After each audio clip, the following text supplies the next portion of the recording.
This is our review of the BMW 8 Series Cabriolet. Let's go!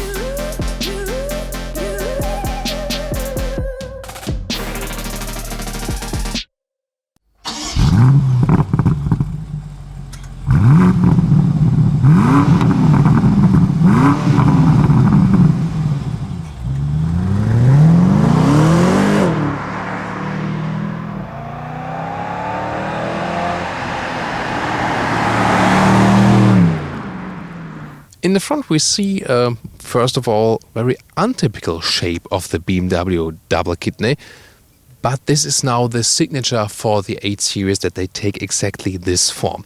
Also, when you look at it from the side, it basically has two dimensions right there. It rather falls forward, very interesting, and it's also adaptive, so it opens when more airflow is needed. 4 meters 84, 15 foot 9 or 191 inches is the length of the 8 Series Cabriolet, and you can see it's really not a short vehicle. It's not a compact sporty cabriolet, although has a massive power output, I can tell you, but we can see it here from the sheer length. But what about this one here? Look at that roofline, how flat it has been integrated into the whole vehicle. It really seems coupe-alike. We already have a review of the 8 Series Coupe, and this one does indeed come close. The convertible is about 125 kilograms heavier due to some strengthening in the chassis right here around, because you obviously miss the stiffness here from the fixed roof.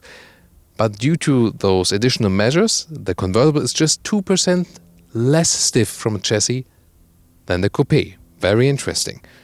And of course, we want to see how it looks like when it's being opened. And you can also do that with the key, holding the opening button. And there we go. It's really very long roof, but for that, it goes fairly fast.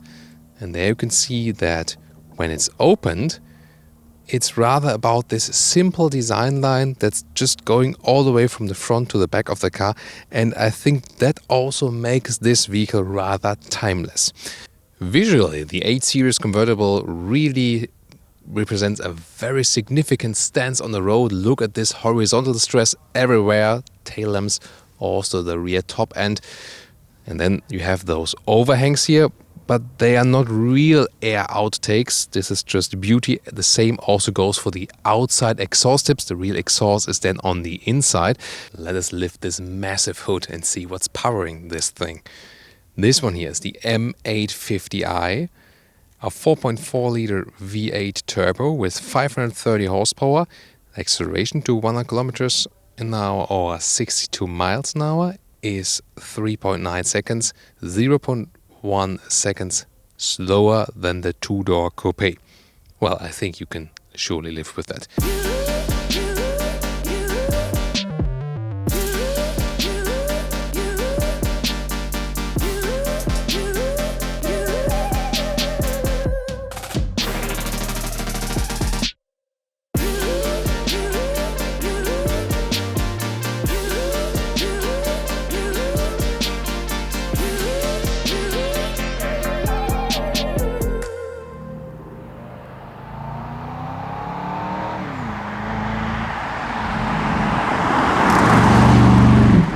So, David Gray, let's get inside. Yeah, I mean, it's a big convertible, so you have this very voluminous seat. It is still a sporty seating position. You sit very low and also a little bit leaning back. So honestly, it's not the most comfortable seating position ever, as you know, I experienced at the first glance here. But I'll soon also tell you more about when we drive the car, how that one plays out. So far, it also looks quite close here with 1m86 or 6'1". I'll zoom close to the roof and see how that one plays out. And also, this whole middle console you can see is very voluminous. Also on its inside part, really splits driver and co-driver. So although it's a rather big car, you don't have much room to move around here. They more set the tone to a sporty interior, which really cages you in just a little bit. Interior overview, again with this big split here with the middle console. The climate unit is still manual to control, where it has a digital screen, but it's really good that we don't have to go to the infotainment system. That's really cool. This button here, by the way, is that you can individually set all of the assistance systems in the infotainment system. So that's, for example, good if you want to deactivate the steering intervention of the lane departure warning, for example. Soon more deals to this touchscreen infotainment system. We can also have a metal knurling knob right there. It's an interesting quality detail. It's cool. Then those hotkeys you can set different, like a home address to those hotkeys. The steering wheel, again, it has always, when it comes as an M steering wheel, a little bit strange form because it's a little bit thicker in this top part. So the instruments all digital, and when we turn on the car, there we go, and camera magician Jonas also hits the throttle, then you can see that the RPMs go on counterclockwise and the speed would be going clockwise. In the middle part you can then see some GPS interaction. This wind deflector here is really effective, like those. Well, the Porsche 911 convertible has an electric one that really goes out here and then actually flips out and looks almost like this. This one is probably my favorite one. Other than that, those classic ones, they really do a good job. And if you lift them up like this, you can even do it with one hand here, even when holding a microphone. And by the way, yes, it still has a reason that we use those big microphones. They deliver best sound quality and no background noise. You, at the moment, don't hear them. So what about the couple's weekend or Friday evening trip to Pismo Beach? Well, about some luggage. So, let's see. Electric opening. Well, it is of course somewhat limited. It's a convertible. That setup here would be that you could actually open the roof at the moment. Then you're of course even more limited. If you want more luggage room, then you flip that up. Now you cannot open the roof, but you have some more space right there. The capacity figure for that one is 350 liters.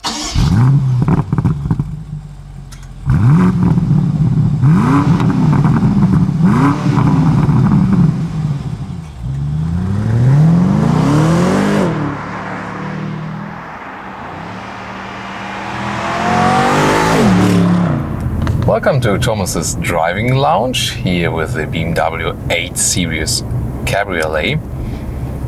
And we start with a closed top because I want to tell you something about this insulated roof. This has actually several layers for the insulation. It comes as standard. It's not like we know, for example, from some Audi convertibles that they have that just as an option. This one here is the standard one. So standard equipment is that you get this soundproof roof, but yes, again, it's a very expensive vehicle. And BMW claims it would reach equal dB sound levels on the interior as the coupe. That's a very strong claim. And I mean, so far here, it really sounds very silent.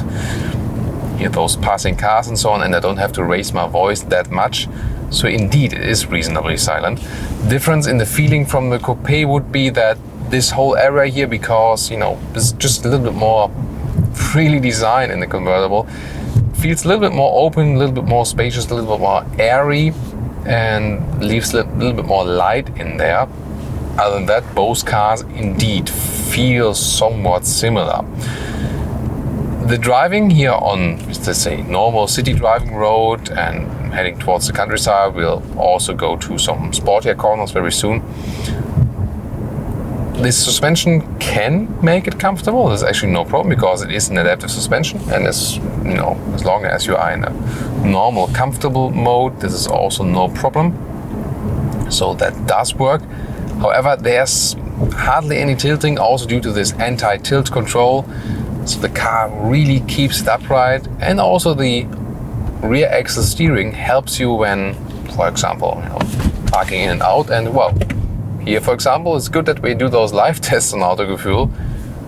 Due to the sunlight, I really did not see this hump in the road. It was not too fierce, but the suspension did a great job in this case. And I want to get to some more speed now again after the next intersection, because I then want to show you how to open the roof while driving here. So we go straight.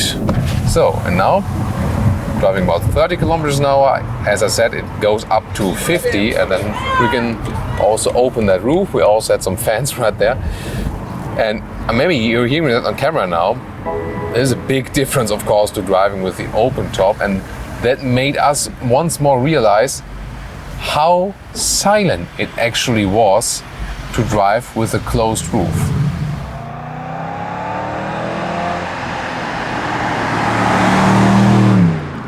About 100 kilometers or 60 miles you can easily drive with open top.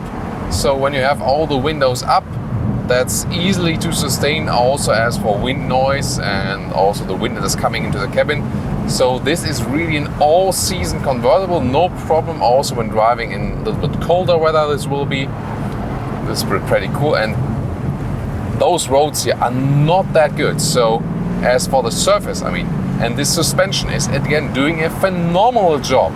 Really, the suspension is the one I like best with the car, and well, their earlier claim was that they could really set up the suspension for this very vehicle because they just only offer one single suspension for that car. And I can tell you, well done BMW engineers, they really mastered that task, and it was obviously a very good decision. Also a good feeling from the steering wheel, especially in the corners. The dead zone here in the central part is somewhat limited, that's still okay, it could be a little bit better. But then as soon as you turn a little bit more, it really gives you good feeling in the corners. And considering again, it's rather a long and heavy car, this feels quite agile, especially as for, we got this rear axle steering that's helping us with that. Then also the anti-tilt control. And here in the countryside, this is also where this car is really at home.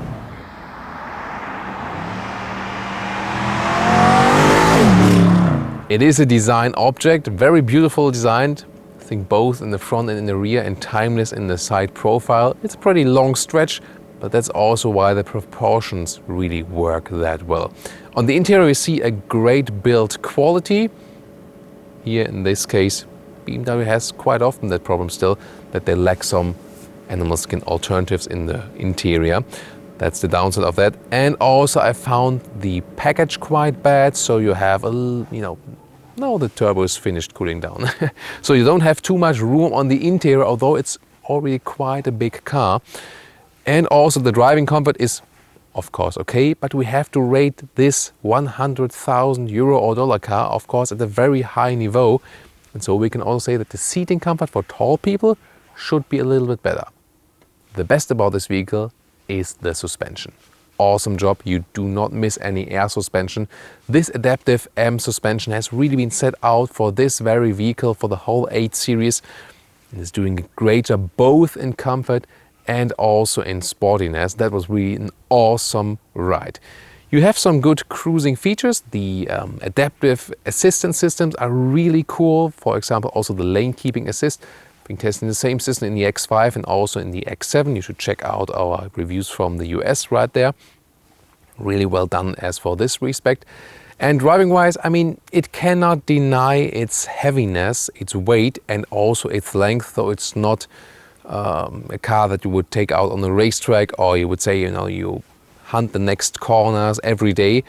It's more for cruising, taking out a highway number 1, for example, open top, and just pure enjoyment for that.